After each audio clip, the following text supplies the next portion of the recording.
सर्वांना माझा नमस्कार. माझे नाव रिद्धी निवास गायकर आहे. मी इयत्ता 4थी मध्ये शिकते. आमच्या वर्ग शिक्षिकेचे नाव जयश्री जयवंत पाटील आहे. आदरणीय व्यासपीठ व व्यासपीठावर बसलेले मान्यवर क्रिकेटचे देवता असणारे श्रीमान सचिन रमेश तेंडुलकर, व्यासपीठावरील सर्व मान्यवर, येथे उपस्थित असलेले सर्व मान्यवर, गुईरगावचे सर्व ग्रामस्थ बंधू भगिनी व येथे जमलेल्या माझ्या बालमित्रांनो, आजचा दिवस फारच महत्त्वाचा आहे. साक्षात क्रिकेटच्या देवताचे दर्शन आम्हा सर्वांना प्रत्यक्ष झाले. आम्ही सर्व विद्यार्थी, आमचे सर्व आदरणीय शिक्षकवृंद, सर्व ग्रामस्थ यांच्यासाठी फारच मोलाचे व आजी सोनियाचा दिन, वर्षे अमृताचं धन आजी सोनियाचा दिन. आज आपण सर्वजण येथे कशासाठी जमलो आहोत हे तुम्हा सर्वांना माहीतच आहे. आज एवढ्या मोठ्या विभूती पुढे मला मोडक्या तोडक्या शब्दात भाषण करण्याची संधी दिली व 5 मिनिटे मला सहन केले, याबद्दल आम्ही सर्वजण आपले आभारी आहोत. एवढे बोलून मी माझे 2 शब्द संपवते. जय हिंद, जय महाराष्ट्र. धन्यवाद. कॅमेरा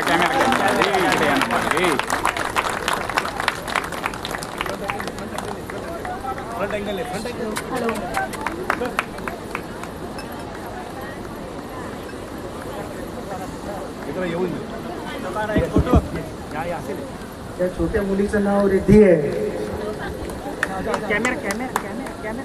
तिच्या भाषणानंतर मला नाही वाटत की माझ्यात तेवढा दम राहिलाय भाषण द्यायचा.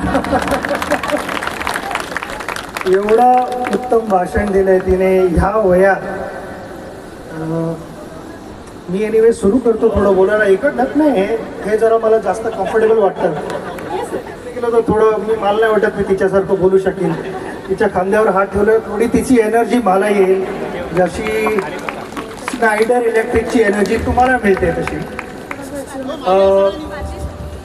इथे गोहिरला येऊन भरपूर आनंद झाला आणि तुमच्यातला जो उत्साह आहे ते बघून मला एक समाधान मिळालं. मलाच नाही, पण माझ्याबरोबर सानिया आहे, सहारा आहे, STF फाउंडेशन, स्नायडरची टीम पण आहे इकडे, ज्याने भरपूर मेहनत केलेली आहे. या गोष्टी अशा सहजासहजी घडत नाही. त्यासाठी एक स्पेशल एफर्ट करावा लागतो. मला आठवतं आहे आम्ही एक ऑलमोस्ट 2015-2016 साली दिल्लीला बसलो, स्नायडर टीम बरोबरच बसलो आणि आमचं डिस्कशन होतं की आपण काहीतरी असं समाजासाठी करायला हवं ज्याने, ते इंग्लिशमध्ये कॉन्व्हर्सेशन होतं, त्यामुळे मी त्यांना बोललो की it should bring a smile to that face. आणि त्यामुळे आमच्या फाउंडेशनचं ह्याचं नाव आम्ही स्प्रेडिंग हॅपीनेस इंडिया फाउंडेशन म्हणून दिलं. कारण आम्ही सगळ्यांना एक असा तो क्षण देत होतो ज्याने त्यांच्या चेहऱ्यावरती स्माईल येईल, म्हणून स्प्रेडिंग हॅपीनेस. हे सचिन तेंडुलकर फाउंडेशनची टीम आणि स्नायडर इलेक्ट्रिकची टीम एकत्र येऊन केलेले आहे. जसं आत्ता सांगितलं गेलं की आत्तापर्यंत आम्ही 500+ शाळांना सोलर एनर्जी प्रोव्हाइड केलेली आहे आणि तिकडे जे डिजिटल क्लास होते ती 500+ शाळांना झालेली आहे, ज्याच्यामुळे 1,65,000 हा एक रफ नंबर आहे. मे बी त्याच्याहून थोडे जास्त पण असतील. मुलामुलींना फायदा झाला आहे आणि हे लहान लहान गावात जाऊन केलेलं आहे. कारण मला वाटतं असे जे छोटे डायमंड्स असतात, हे हिरे, हे अशाच ठिकाणी मिळतात. त्यांना टीचर्स शिकवून त्या डायमंडला पॉलिश करून त्याला व्हॅल्यू देतात आणि हेच मुलं मुली मोठे होऊन देशाचं नाव अजून मोठं करणार आहेत. आपल्याला सगळ्यांना माहिती आहे की किती गरज आहे ह्या वयात. बरोबर जो एक अभ्यास करतो, तुम्ही टी व्हीवरती अभ्यास करायचा मी कधी केला नाही, माझे ऐकू नका अजिबात. मी मस्ती करायचो भरपूर. तुम्ही मस्ती करा आणि अभ्यास पण करा आणि जे तुम्हाला मोठं होऊन जे काही करायचं त्या गोष्टी तुम्ही करायला पाहिजेत. आणि ह्याच्यात मी म्हणेन टीचर्स आणि घरी आई बाबा, आजी आजोबा, भाऊ बहीण जे कोण असतात त्यांचा सपोर्ट, त्यांच्याकडनं तुम्हाला एक प्रोत्साहन मिळणं भरपूर महत्त्वाचं असतं. कारण मी ज्या वेळेला लहान होतो त्यावेळेला माझे वडील प्रोफेसर होते, माझे वडील लेखक होते, पण त्याने मला कधीच फोर्स नाही केलं की मलाही प्रोफेसर व्हायचं आणि मलाही टीचर व्हायचं आहे, मलाही कविता लिहायच्या, असं कधीच मला फोर्स नाही केलं. त्याने आधी माझी आवड काय आयुष्यात ते समजण्याचा प्रयत्न केला. ज्या क्षणी त्यांना कळलं की माझी आवड क्रिकेट खेळायचं आहे, कुठचाही स्पोर्ट खेळायचा आहे, आणि त्याच्यात मला त्याने प्रोत्साहन दिलं. ज्या गोष्टीची गरज होती त्या गोष्टी त्याने मला द्यायचा पूर्ण प्रयत्न केला. तर मी इथे आईवडिलांना यांच्या तेच सांगेन की त्यांना प्रोत्साहन द्या आणि ते नक्की तुमचं नाव वर आणतील. कारण मोठ्या गोष्टींची सुरुवात अशाच ठिकाणी होते जिकडे आपल्याला सुरुवातीला वाटते का ठीक आहे चालून जाईल, पण हळूहळू ती प्रगती होत जाते आयुष्यात आणि नंतर आपण म्हणतो की वा काय छान काम करून दाखवलं आहे.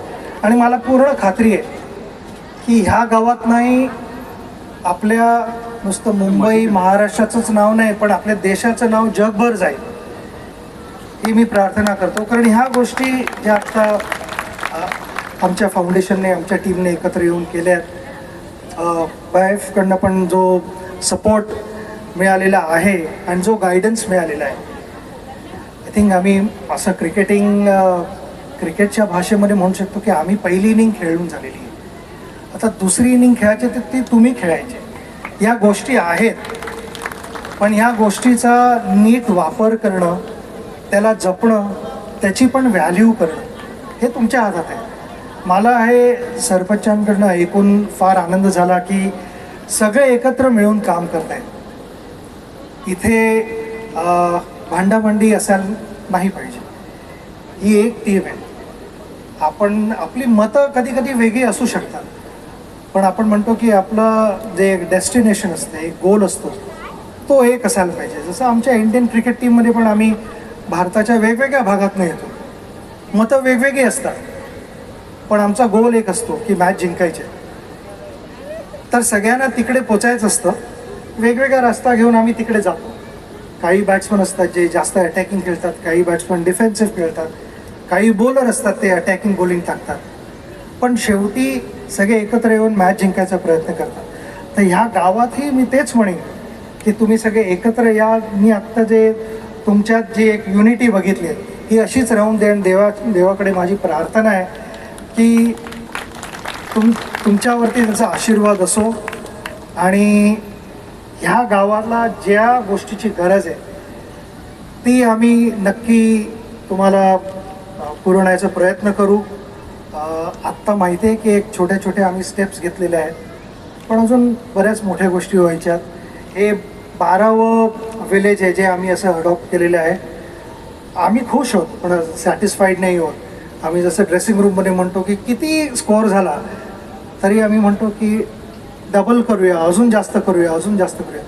तसं या इथेही मी तेच म्हणेन की किती प्रगती झाली तरी खुश व्हा. तुम्ही सॅटिस्फाईड असाल तर मग तिकडे प्रगती थांबते व्हायची. तर प्रगती होत राहून दे अशीच देवाकडे प्रार्थना. थँक्यू. परत तुम्ही मला इथे आल्याबद्दल आम्हाला एवढं प्रेम मिळालं आहे की मी सारा आणि सानियाला तेच सांगत होतो की इथनं आपण जेव्हा घरी जाऊ त्यावर ह्या जागेला मिस करू, आणि ते नक्की आहे. मी तुम्हाला एवढंच सांगू इच्छितो की असेच राहा, खुश राहा आणि देव तुम्हाला नेहमी हेल्दी ठेवा. सगळ्यांना, पोरांना आणि पोरींना सगळ्यांना आमचे गुड विशेस आहेत. थँक्यू.